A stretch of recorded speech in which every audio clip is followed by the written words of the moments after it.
Assalamualaikum warahmatullahi wabarakatuh. Selamat pagi anak-anakku sekalian. Pada pagi hari ini kita akan belajar mengenai pelajaran yang kedua, yaitu mengenal Allah Subhanahu wa ta'ala dan kitab-kitabnya. Allah Subhanahu wa ta'ala memiliki 99 nama atau Asmaul Husna.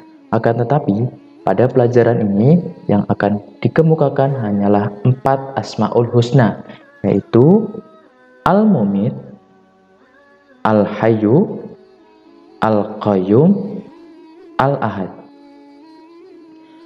Akan tetapi sebelum kita memulai pelajaran lebih jauh, marilah kita untuk berdoa kepada Allah untuk memohon keberkahan dalam menuntut ilmu. Bismillahirrahmanirrahim. Raditu billahi rabba wa bil islami dina wa bi muhammadin nabiyya wa rasula.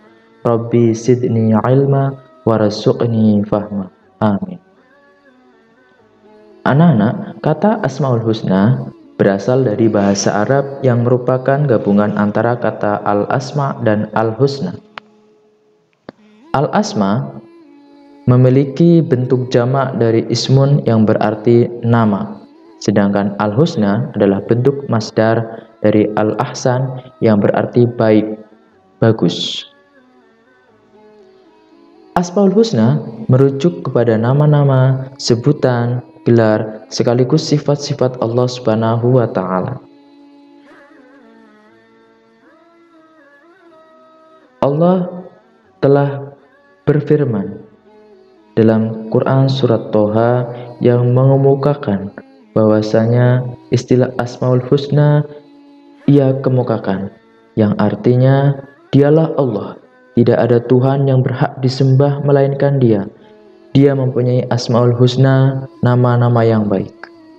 Dan juga Allah berfirman dalam Quran surat Al-A'raf ayat 180 yang artinya milik Allah lah nama-nama yang indah dan mohonlah kepadanya dengan menyebut nama-nama tersebut. Dan juga dalam Quran surat Al-Baqarah ayat 31, Dia telah mengajari Adam seluruh nama.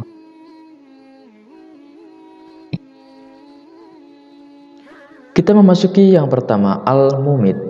Al-Mumit berasal dari akar kata maut yang artinya mati. Allah Al-Mumit, Allah yang maha mematikan, yang hidup. Sesuai dengan ketentuannya, tidak ada satupun yang mampu menghindari dari kematian yang telah Allah tentukan baginya.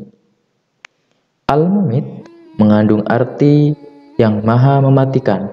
Allah Subhanahu wa ta'ala telah berfirman, setiap yang bernyawa pasti mati.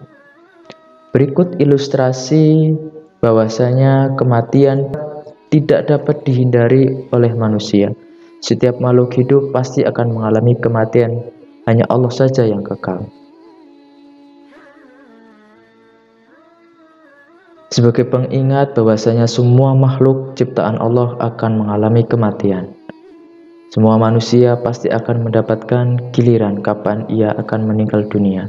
Dan tempat terakhir di dunia ini adalah alam kubur. Yang kedua, Al-Hayyu, atau yang maha hidup. Mengandung arti bahwa Allah Subhanahu wa ta'ala hidup kekal selamanya dan yang memberi hidup makhluknya. Hidup atau mati ada di dalam kekuasaan Allah Subhanahu wa ta'ala. Sebagai contoh, beberapa banyak orang yang sedang mengalami sakit berat, tapi Allah berkehendak memberikan kesempatan untuk hidup. Sebaliknya, sering kita melihat orang tidak sakit, kondisi dalam keadaan sehat walafiat, tiba-tiba saja terdengar sudah meninggal dunia. Penyebabnya pun bermacam-macam. Ada yang sakit jantung, terjatuh, tabrakan atau tertabrak, tenggelam, dan sebagainya. Yang ketiga, Al-Qayyum, yang maha berdiri atau mandiri. Mengandung arti Allah Subhanahu wa Ta'ala itu berdiri sendiri untuk selama-lamanya. Allah Subhanahu wa Ta'ala memberikan pendidikan kepada manusia supaya hidup tidak selalu bergantung kepada orang lain. Keempat, Al-Ahad, mengandung arti Allah Subhanahu wa Ta'ala itu Esa. Perhatikan Al-Quran surat Al-Ikhlas berikut ini. Qul huwallahu ahad. Artinya, katakanlah Muhammad, dialah Allah yang Maha Esa. Allah disebut pula dengan Al-Wahid, artinya yang Maha Tunggal atau Maha Esa. Tak ada sekutu baginya. Dan orang yang menyembah selain Allah disebut musyrik, dan dosa dari perbuatan musyrik sangat besar.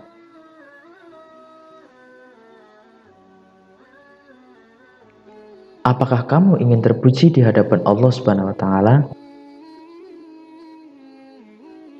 Seorang hamba yang meneladani Asmaul Husna tentunya akan dan ingin terpuji di hadapan Allah. Semua orang pasti menjawab ya. Lalu bagaimana cara kita bersikap dan berperilaku dengan cara mengamalkan Asmaul Husna? Cara mengamalkan Asmaul Husna Al-Mu'min. Al-Mu'min mengandung arti yang maha mematikan. Allah berfirman, setiap yang bernyawa pasti mati. Manusia, hewan, dan tumbuhan akan mati. Manusia tidak bisa lari dari kematian.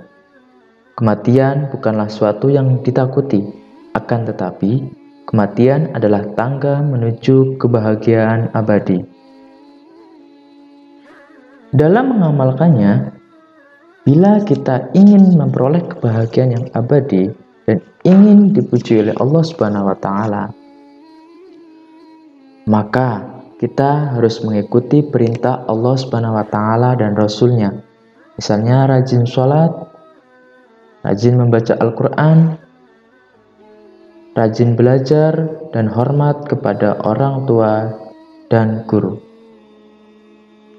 Kemudian juga jangan sampai kita untuk terlibat dalam perbuatan-perbuatan yang dilarang. Kita harus jauhi yang dilarang oleh Allah Subhanahu wa Ta'ala dan Rasul-Nya. Misalnya, berkelahi, mencuri. Semua itu harus kita tinggalkan. Maka dari itu, biasakan kita untuk selalu berdoa kepada Allah Subhanahu wa Ta'ala. Ya Allah, ya Mu'min. Wahai Tuhan yang maha mematikan, matikanlah kami nanti dalam keadaan husnul khotimah. Yang kedua, cara mengamalkan Asmaul Husna Al-Hayyu. Al-Hayyu yang maha hidup mengandung arti bahwa yang memberi hidup atau nyawa dan rezeki adalah Allah Subhanahu wa Ta'ala. Oleh karena itu, hidup atau mati ada di dalam kekuasaan Allah Subhanahu wa Ta'ala. Bagaimana sikap dan perilaku kita dalam kehidupan? Tugas manusia adalah memelihara kehidupan dan mencari rezeki. Mencari rezeki di manapun, di segala bidang, dan harus bekerja keras dengan sungguh-sungguh.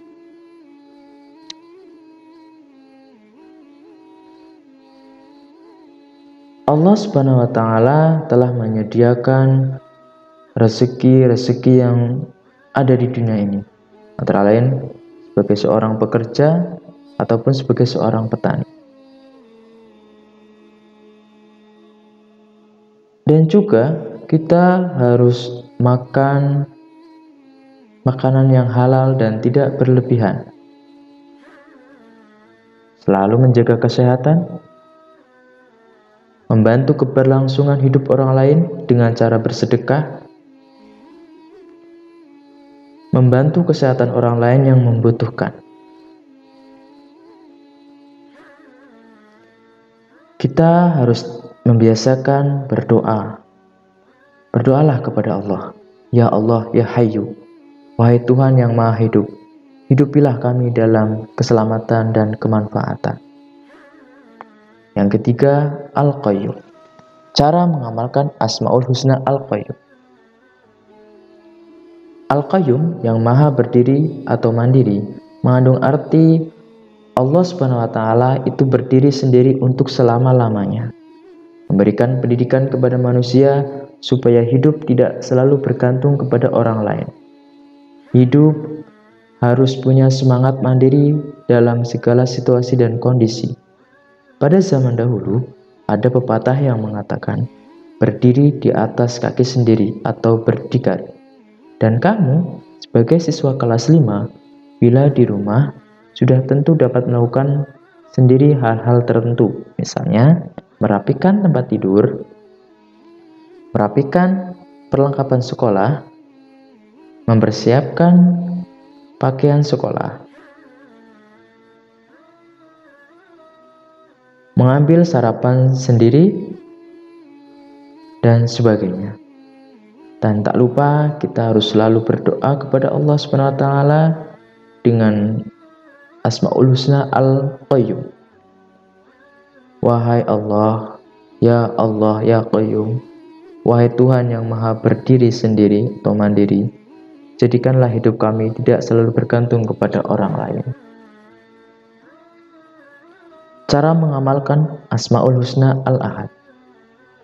Al-Ahad atau yang Maha Esa mengandung arti Allah Subhanahu wa taala itu Esa, yang Maha Tunggal atau Esa, yang tetap menyendiri dan tidak ada sekutu baginya. Allah Subhanahu wa taala mandiri, tidak membutuhkan yang lainnya. Sifat ini memberikan pelajaran kepada kita agar selalu mandiri, tidak selalu bergantung pada orang lain. Misalnya, mandi sendiri, makan atau mempersiapkan perlengkapan sekolah, mengerjakan PR, sarapan, makan, dan tidak lupa kita selalu berdoa kepada Allah, ya Allah, Engkaulah Tuhan satu-satunya, tiada sekutu bagimu, Engkau tempat meminta, jadikanlah aku dapat hidup mandiri.